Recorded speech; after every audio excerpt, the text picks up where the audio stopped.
There is specific Stokvel accounts, like a business account with banks. All the banks have it. I think only 2 doesn't have it, but I foresee they do it because it's growing industry. So it is.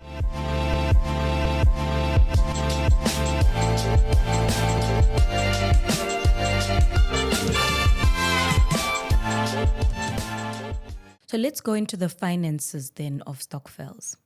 Does a Stokvel have to have a bank account, and why? Yes.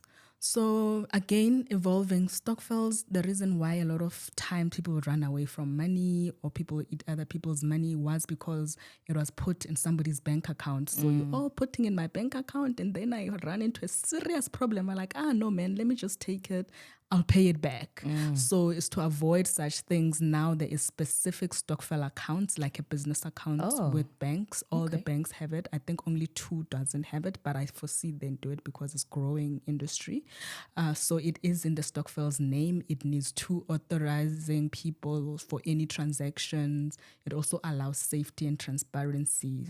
It's just like a business account. You can't do everything alone. You can't do anything alone. Somebody has to authorize the transaction. Brilliant. Does the bank recognize, 3 people signing as the Stokvel, members, or does it recognize all the members as part of the bank account? It's just that they are represented by 3 people. How does the bank recognize who is part of that bank account? So I always like going back into history because of how the journey Stokvels had been. I was so shocked to hear this. Maybe it was even before our time. In the bank, when you're opening a bank account, apparently you had to come, all of you. All of you? If there's 20 of you, all of you would come and fill in physically forms. Thanks to technology and financial services catching up with time, banks now only need between 2 and 5 people to open a Stokvel or a group savings account. I know some of them have even made it to just 2 people, as long as you're not one, because it is still a common thing. You can't do it alone. So 2 of you as a minimum, with normal banking documents that are needed, you are able to open a Stokvel account. Oh, brilliant. And then how can Stokvels increase their banked monies to get higher returns? So there's a few things that a Stokvel can do from that perspective. First of all, a lot of Stokvel accounts don't have management fees, so which means you get your money as it is. We do know that banks are safer than mattress or giving each other cash, so it's important to have Stokvel accounts. And secondly, because of the competing nature of financial services, we are seeing very good interest rates that usually only individuals would get, that we're seeing. And it also encourages the savings that happens within Stokvels, that the more you save or the more you deposit, the more interest we give you. But up and above that, Stokvels, they can invest even in higher interest or other investment opportunities with the money that they save together. Oh, okay. So, and then if you leave a Stokvel before the time for sharing, let's say it's a sharing type of Stokvel, do you get your portion of the money back? Yes. So mostly you do, but again, Stokvels are different. It's what did you guys agree on your constitution? Okay. Are you going to wait for us if you want to leave in March, and in the constitution you say we only give people in December because you are inconveniencing the rest of them? For example, as I said, with interest, most of the time it's calculated on a yearly. So your money would have been needed to be in a bank the whole year to get the full interest. Where now you want to leave, now our interest is going to decrease. So what they tighten it up with would be saying, yes, you can leave now, but we promise you we're going to give you your money in December as agreed and signed on the constitution. Okay. Yes. Other Stokvels have different arrangements. As I said, it depends on what on the constitution. They can say we're going to pour rata yours, but you need to pay us the difference what we're going to get. So it depends. Okay. And then if you default as a member, what are the consequences of that default? Constitution again. Hence, it doesn't work anyway to just say, hey, Chomi, let's get back together and take out 10,000. You don't have anything in writing to say this is what you agreed on. What did you agree on when you're saying when somebody doesn't pay? Do they pay interest? Do you suspend them? All those rules are things that are on the constitution that you need when you are reviewing every time as you also come with different unique scenarios to make sure your constitution covers that, because it is a written document on what we think. So most of the time, that's how you manage such things. Would be like, no, according to our constitution, this is how you're doing. Okay, you are leaving, you are defaulting. We want interest, or we're just gonna suspend you. So it depends again. So, are there any tax implications in a stokvel? So, if we put our money in the bank, do we need to anticipate that there's some level of tax that the tax man wants in one way or another? Yes. So, personal tax is what the implication is. Okay. So you are earning interest in your stokvel money. That interest is still is gonna be taxed as an interest, but it's taxed. You get personal tax. So when it comes to you, the bank already knows that you received money that is more than you are supposed to, so they're going to tax you on that interest as a personal tax. But there's nothing specific you need to do with the bank or SARS. It's just normal personal tax for any additional income. Oh, okay. So there's nothing I need to go to SARS and fill out a form or nothing like that. It will happen in the background automatically. Yes, because so they can see the money that goes into my bank account, they can be able to trace that it's from a stokvel investment. Yeah. Oh. Because it's seen as a normal interest-bearing account. Okay. Oh, that's brilliant. That's brilliant. I have a few scenarios that I want us to talk about. Ne? What do I need to check to know that a stokvel is legitimate and properly registered? I know we talked about the constitution, that I would need to, ask for that. And if they are property, I want to go there and go and do some due diligence. Is there anything else I need to check to make sure that, this stokvel is legitimate, even though, I don't know Memu Kiko Harankua, but I heard their stokvel has been around for 20 years. It's working. I like it. So stokvels are very informal from other entities, as we know. Okay. So they're not like a bank where you can go to Reserve Bank and check if They're it exists registered or not. But we do have the National Stokvel Association, which is mandated by the Reserve Bank to look after the stokvel industry. But it is an association, not a regulator. So they can't check compliance, for example. So it's like we encourage you to form to be member, or just like a professional body of this. But if you're not member of it, doesn't mean you are doing anything illegal. But what's the advantage of belonging under such things is the fact that they do say we recommend if you contribute or you raise 100,000 per year, do belong to such an association, because there are benefits like if you want people from outside to join your stokvel and it's registered with NASASA, it is seen as a legit, because when they are onboarding stokvels, there's certain things that they check to make sure that they're not doing anything illegal. But somebody can say we only raise 50,000, so we don't need to register with NASASA, and somebody can say I don't need to be part of an association. We do everything by the book. We use lawyers. We use thinking. So the difference between regulation and association is very important in that manner. A stokvel industry doesn't have a regulator, but it has an association. It doesn't have a regulator yet. Yes. It's probably going in that direction. Yeah, it is. It is gonna go through that direction, but also remember, so the regulator, because I'm also working in the industry, also has to consider a lot of things. What do you leave as it is? Because stokvels bring a lot of financial inclusion. So if you totally regulated, you are saying everybody must be under a banking system. What if I'm not and I can't? I don't have. I live in a place that I can't. So they have to. It's been going on for years. Hence, it's still not regulated. The How do you balance is tricky. balance between including everyone to be in the financial system, yes, not controlling them in a bank in a form of regulation, yet making sure you are protecting them and things are happening in their way. So I think even if it does get regulated something, it won't be fully regulated. I see. Okay, that's interesting. That's good to know, actually.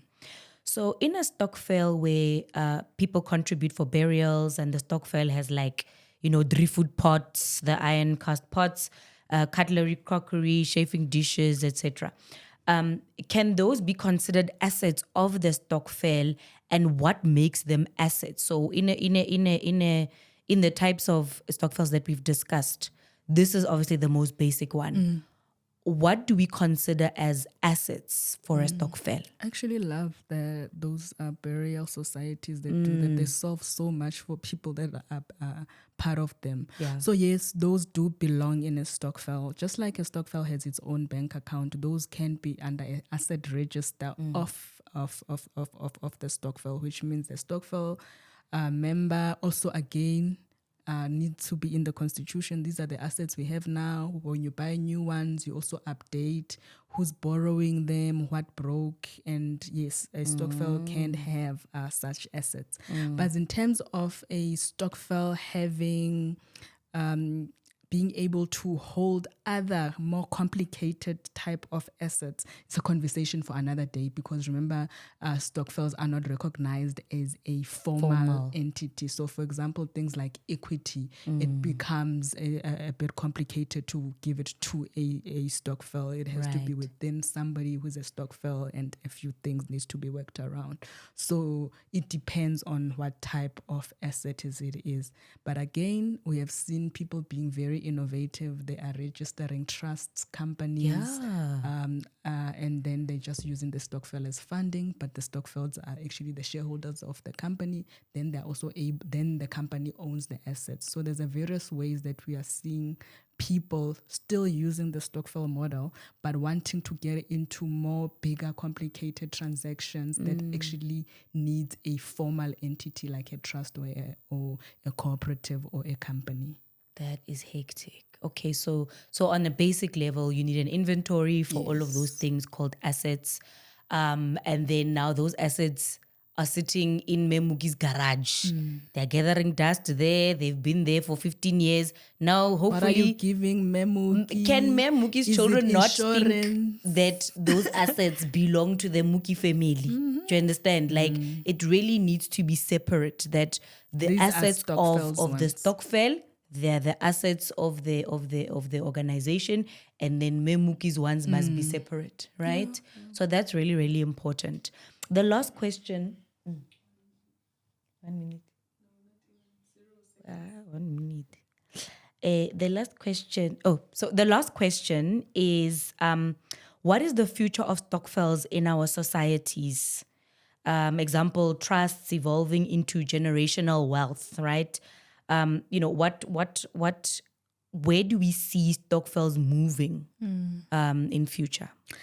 In my podcast, the Yes. Stokvel Revolution podcast, Lovely. is exactly what we discuss. We are discussing futuristic stokvels. We are discussing where stokvels are, where they are going, how to get them there, what we see potentially to be doing with that. So with this evolution and everything, people becoming more aware how they can use to actually solve economic problems. We are seeing more stokvels turning into trust, into companies, into cooperatives, into VCs that actually buy companies. Venture capitalist VCs. Wow. Yeah, because one of the strongest things about stokvels is raising money. Correct. A lot of companies, especially SMEs, needs capital. A lot of them are not able to get it through the financial institutions. We know credit and all that stuff. But if we are setting up something together and we have our own rules and we say we have the money you need, we are VCs. That is true. So it's a matter of how do we still use this informal a system in a formalized manner that's going to be able to solve real problems, become the wholesalers, become the fund managers, become everything that as Black people we're not be able to do because of finances, while we have things like stokvels. So that's why I see stokvels solving real economic problems with their community capital. That is amazing. I love the sound of that. But one more question. This one is exciting. Can stokvel memberships be seeded or inherited by children, right? Because I know with timeshares you can actually seed it to your kids. Can is that something that One can of the happen with biggest Stokvels? missed opportunity with the old Stokvels is that they never do that. That's right. Like you're saying, probably your grandmother was in a Stokvel and you have never been in one. Because you Yes. didn't even know what they were doing, or you thought, oh my goodness, this is such an old thing. Right. What we are seeing now is that constitutions that actually accommodate that what happens when you die, this money, we're going to give it to your child. We're going to look after you. We're going to make sure your child starts whatever they need to do using the Stokvel model so that we don't lose this African way of saving. And we want generational health like our counterparts using this model too. Correct. This we haven't seen a lot of from Stokvels, to be honest with you. Hence, in our first conversations, I said there's such little evidence of this big 50 billion of what it has done in our society. But now we are more aware. We've got educational podcasts like these ones that have that can show people what you can do with this model, and people are more educated, more sophisticated in terms of who gets involved in Stokvels. Then people are able to actually, I want my Stokvel to be a trust. I want my kids to be beneficiaries. I heard about this, that you can be, if we can do this with the Stokvel. My Stokvel is doing something great. I would like my kids to continue with that even I'm not here. So those are the education that we are trying to do via the book, the podcast, via financial education, because the reason we don't have that right now is because there wasn't there's so much there wasn't this awareness back then. So we are hoping in the future we'll have that. Wow, that was amazing. Thank you so much, Palesa. Guys, Thank you for having Mamolao and Palesa are on the cusp of the future of Stokvels. So this 50 billion is really going to work out for us. So glad you could join us. Thank you so much for joining us. Please make sure that you share this content with other Stokvel people. In fact, take this video and share it on the WhatsApp group of your socials and your Stokvels, right? Obviously, as the chairperson first, ne? Protocol observed. Thank you so much for joining us. This has been amazing. Do remember that we are on Instagram and TikTok at The Real Mamolao. Share, like, comment, and by all means, ask as many questions as you like on our chat.